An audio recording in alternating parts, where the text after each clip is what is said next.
The phantom rider of Rattlesnake Gulch. Chuck Wagon Cowboys and the Crimson Curse. Dust devils dance across the parched earth, whispering secrets of forgotten souls, as the relentless sun beat down on Rattlesnake Gulch. The year was 1888, and the West was a raw, untamed beast, its heart still pumping with the wild blood of adventure and peril. Our story begins not with a bang, but with a chilling silence that fell over the Chuck Wagon Cowboys of the Barham outfit.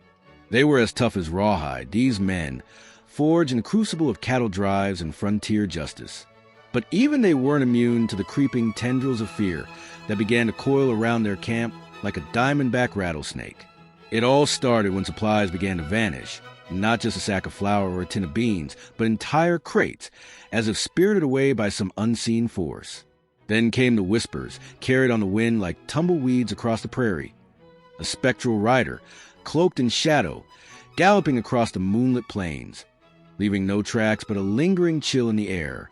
"Just campfire talk," grumbled old Silas, the cook, a man whose grizzled face was as weathered as an ancient saddle. But even he couldn't deny the tightening knot of unease in his gut. The disappearance of Lucky Luke, a young buck with a smile as wide as the horizon, turned the whispers into a roar. Luke had ridden out to check on a stray calf and hadn't seen it since. His horse returned, riderless, with a single, blood-red feather tied to its bridle. A feather none of them recognized, a feather that seemed to hum with an unsettling energy.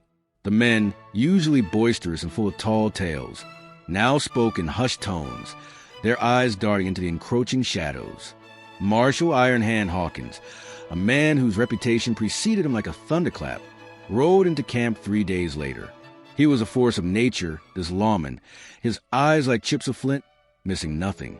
He listened to their fragmented accounts, his silence more unnerving than any accusation. "This ain't no ordinary rustler," he declared, his voice a low growl that cut through the tension. "This ain't no common desperado. This is something darker, something that smells of brimstone and bad intentions."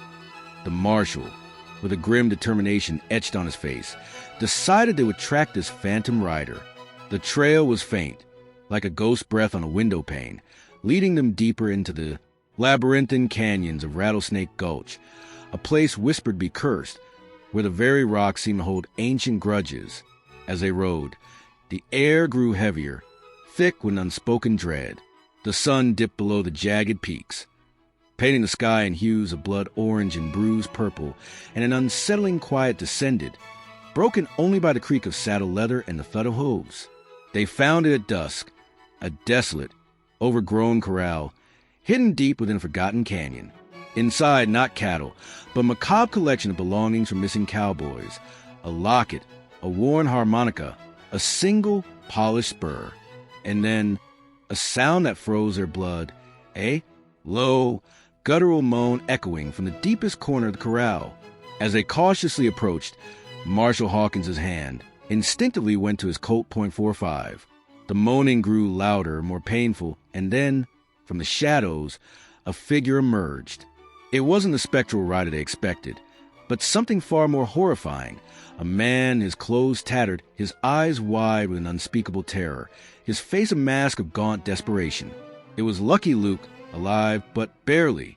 And as he stumbled into the faint moonlight, a single blood-red feather, identical to the one on his horse's bridle, slowly drifted from his trembling hand, landing at Marshal Hawkins' boots.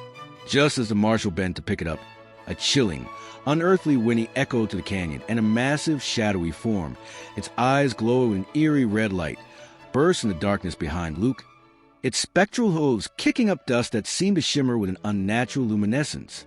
What unholy force had claimed Lucky Luke? And what terrifying secret did that blood-red feather hold? The phantom rider was no longer a myth, but a chilling, tangible presence, and the Chuck Wagon Cowboys of the Barham outfit were about to come face to face with a nightmare beyond their wildest imaginings, trapped in the clutches of Rattlesnake Gulch, with nowhere to run.